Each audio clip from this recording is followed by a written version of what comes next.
இறையேசுவில் பிரியமான சகோதர சகோதரிகளே, நமது ஆண்டவர் இயேசு கிறிஸ்துவுடைய திருப்பெயரால் உங்களுக்கும் ஒரு குடும்பத்தில் இருக்கிற அனைவருக்கும் அன்பும் சமாதானமும் மகிழ்ச்சியும் உண்டாவதாக. அன்பு மிக்கவர்களே, மே மாதம் 19ஆம் தேதி தாயாம் திரு அவை புனித திருத்தந்தை பீட்டர் செலஸ்டின் என்பவருடைய நினைவு நாளைத்தான் கொண்டாடுகிறது. இந்த புனித திருத்தந்தை பிறந்தது திருச்சபையினுடைய வரலாற்றில் 13வது நூற்றாண்டுல. இவர் ஒரு ஆசீர்வாத துறவு சபையினுடைய ஒரு துறவி. இவர் வாழ்ந்த அந்த ஒரு காலகட்டத்தில் 2 ஆண்டுகள் திருத்தந்தையினுடைய பதவி காலம் வெற்றிடமாக இருக்கிறது. இவர் ஆற்றாமையினால் பல கர்தினால்மார்களிடத்தில் சென்று திருச்சபையினுடைய திருத்தந்தையினுடைய அந்த பதவி இப்படி வெற்றிடமாக இருப்பது நல்லதில்லை என்று பலமுறை வலியுறுத்திய ஒரு காரணத்தினால் கடைசியில திருச்சங்கம் கூட்டப்பட்டு அதுல இவரையே திருத்தந்தையாக தேர்ந்தெடுத்து விட்டார்கள்.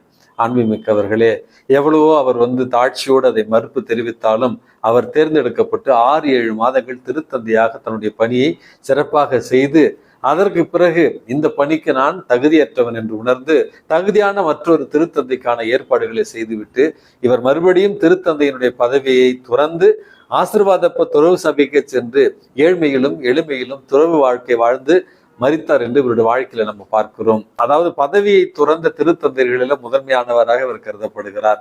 அன்புமிக்கவர்களே, பணம், பதவி, பட்டம், அதிகாரம், அங்கீகாரம் என்று இன்றைக்கு நாம் வாழ்ந்து கொண்டிருக்கிற ஒரு சூழலில் இப்படிப்பட்ட புனிதர்கள் பதவியை இயேசுவுக்காக அற்பம் என்று துறந்தவர்கள் தான் இன்றைக்கு நமக்கு வழிகாட்டிகளாக இருக்க வேண்டும் என்பதை இவருடைய வாழ்க்கை நமக்கு உணர்த்துகிறது.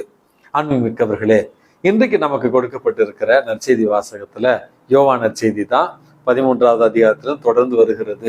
அன்புமிக்கவர்கள், இதுல நமது ஆண்டவர் இயேசு கிறிஸ்து சொல்லுகிறார், என் மீது அன்பு கொண்டிருப்பவர் என் வார்த்தைகளை கேட்டு அதை கடைபிடிக்கிறார். என்னுடைய தந்தையும் அவர் மீது அன்பு கொள்கிறார், நானும் என்னுடைய தந்தையும் அவரிடத்துல குடிகொள்வோம் அப்படி என்கிற ஒரு வசனம் என்னுடைய நெஞ்சத்துக்கு மிகவும் நெருக்கமாக இருக்கிறது. இயேசுவனுடைய வார்த்தையை கேட்டு அதை கடைபிடிப்பவர்கள் தான் உண்மையாகவே இயேசுவின் மீது அன்பு கொண்டவர்கள் என்று சொல்ல முடியும். யார் ஒருவர் மீதாவது நமக்கு அன்பு இருக்கிறது என்றால் அவருடைய மனம் கோணாமல் நம்ம நடந்து கொள்வோம் அல்லவா, அவருடைய எண்ணங்களின்படி நம்முடைய வாழ்க்கையை அமைத்துக் கொள்வோம் அல்லவா. அது போலதான் இயேசுவை நாம் உண்மையாக அன்பு செய்கிறோம் என்றால் அவருடைய வார்த்தையின்படி நம்முடைய வாழ்வு அமைய வேண்டும். அப்படி அமைந்தால் தந்தையாகிய கடவுள் நம் மீது அன்பு கூறுவார்.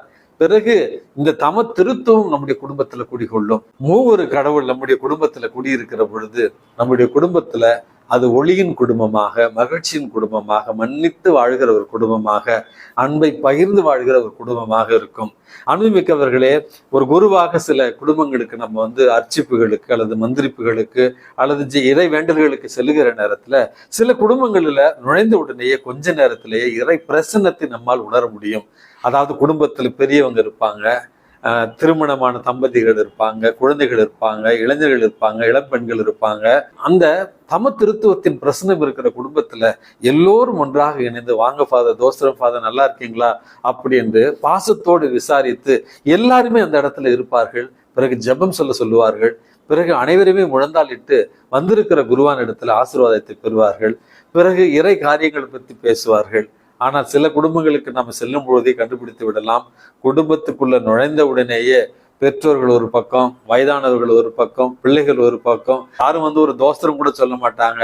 அல்லது நம்ம ஜெபிக்கத்தான் வந்திருக்கிறோம், குடும்பத்தை மந்திரிக்கத்தான் வந்திருக்கோம் தெரிஞ்சோம் பிள்ளைகளை அவங்க கூப்பிட்டுக்கிட்டே இருப்பாங்க. வா ஃபாதர் வந்துட்டாரு, வா ஃபாதர் வந்துட்டாரு, பிளெஸிங், வா அவங்கள கூட்டு வா, இவங்களை கூட்டு வாங்கன்னு அந்த குடும்பத்தில் உள்ள நுழையும் போதே இறை பிரசன்னம் அங்கு இல்லை, சமாதானம் இல்லை, மகிழ்ச்சி இல்லை என்பதை நம்மால் உணர்ந்து கொள்ள முடியும். அன்புமிக்கவர்களே, எந்த குடும்பத்துல இயேசுவனுடைய வார்த்தையை கேட்டு அதன்படி கடைபிடித்து வாழ்கிறார்களோ அந்த இடத்துல அந்த ஒற்றுமை, அந்த மன நிறைவு, மன மகிழ்ச்சி, மன்னிப்பை உடனடியாக நம்ம உணர முடியும்.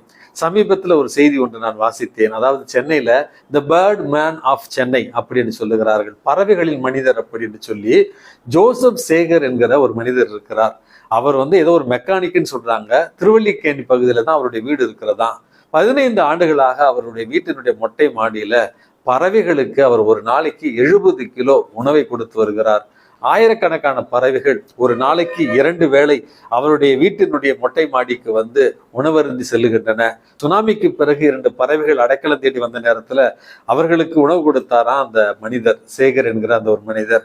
பிறகு தினமும் பல பறவைகள் வர ஆரம்பித்து அந்த வீட்டினுடைய மொட்டை மாடி இன்றைக்கு ஒரு பறவைகளுடைய சரணாலயம் போலயே இருக்கிறது அப்படின்னு சொல்லுகிறார்கள். அவர் சம்பாதிக்கிறதுல 40% இந்த பறவைகளுக்காக செல்லுகிறது அப்படின்னு சொல்லுகிறார். இருந்தாலும் மனசுல அப்படி ஒரு மகிழ்ச்சி. என்னுடைய சொந்த பந்தங்களை விட இந்த பறவைகளை பார்க்கிற நேரத்துல குடும்பத்துல ஆறுதல், மன மகிழ்ச்சி கிடைக்கிறது என்று சொல்வார்கள். அன்புமிக்கவர்களே, கிராமங்களில நம்ம சின்ன பிள்ளையருக்குள்ள பார்த்திருப்போம், கூரை வீடுகளில சம்மர், அதாவது வெயில் காலத்துல கோடை காலத்துல சிட்டுக்குருவிகள் கூடு கட்டும். அதை குடும்பத்துல இருப்பவர்கள் ஒரு தொந்தரவா பார்க்க மாட்டாங்க. சிட்டுக்குருவி நம்முடைய குடும்பத்துல கூடு கட்டுச்சுன்னா கூரை வீடுல, இந்த குடும்பத்திற்கு ஏதோ ஆசீர்வாதம் நடக்க போகிறது, குழந்தை பிறக்க போகிறது, மகிழ்ச்சி வரப்போகிறது, அதனாலதான் சிட்டுக்குருவி அதை முன்னறிவிக்கிறது அப்படின்னு சொல்வார்கள். அன்பு மிக்கவர்களே, சாதாரண ஒரு சிட்டுக்குருவி நம்ம வீட்டுல கூடு கட்டுனாலே அப்படி ஒரு சந்தோஷத்தை அடைகிற நாம், தம திருத்துவம் தந்தை மகன் தூய ஆவி நம்ம வீட்டுல குடியிருந்தால் எவ்வளவு மகிழ்ச்சியாக இருக்கும், எவ்வளவு ஆனந்தமாக இருக்கும், எவ்வளவு ஒற்றுமையாக இருக்கும் அந்த குடும்பம்.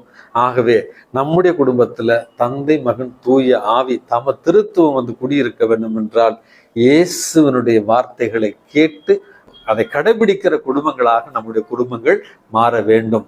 எல்லாம் வல்ல இறைவன் தந்தை மகன் தூய ஆவி உங்களையும் உங்கள் குடும்பத்தில் இருக்கிற அனைவரையும் நிறைவாக ஆசீர்வதித்து பாதுகாத்து வழி நடத்துவாராக. ஆமென்.